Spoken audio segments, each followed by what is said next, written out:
ছবি দেখেছেন 3D ফটোগুলো এরকম দেখতে মনে হয় না, মানে এই টাইপের দুইটা কালার দেখা যায়। তো এইগুলা কিভাবে বানায় একদম সহজ কাজ, এই কাজগুলো এই কারণে দেখাচ্ছি। ধরেন আমি এই ছবিটাকে 3D মোড ভাব নেব, তাহলে আমাকে এই সাদা কালারটা দূর করে দিয়ে আমি কালার রাখি ছবিটা। হ্যাঁ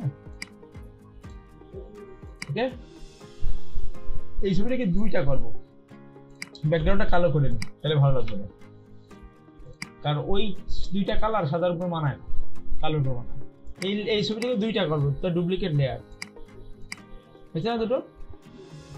একটা চোখ বন্ধ করি, এই একটা ডাবল ক্লিক করবো, করে লেয়ার স্টাইলের কথা মনে আছে, জাস্ট এখান থেকে আরটা তুলে দেবো, আর এর টিকটা, ঠিক আছে ওকে।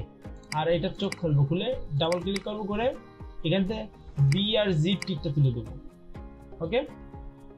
এবার দেখেন এটাকে হালকা সরাই অ্যারো দিয়ে, 3D ছবি এরকম করে না, এটা যখন 3D গ্লাসে দেখে ওই 3D ফিল লাগবে।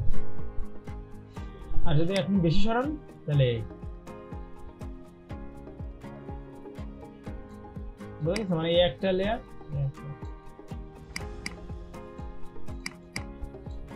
এটা সাদা কালার দিলাম না, কেন সাদা কালার অত বোঝা যায় না, এখানে আমি আগে কালো কালার করে দিচ্ছি। বুঝতে পারছেন বিষয়টা? 3D ভাগ, 3D ইফেক্ট।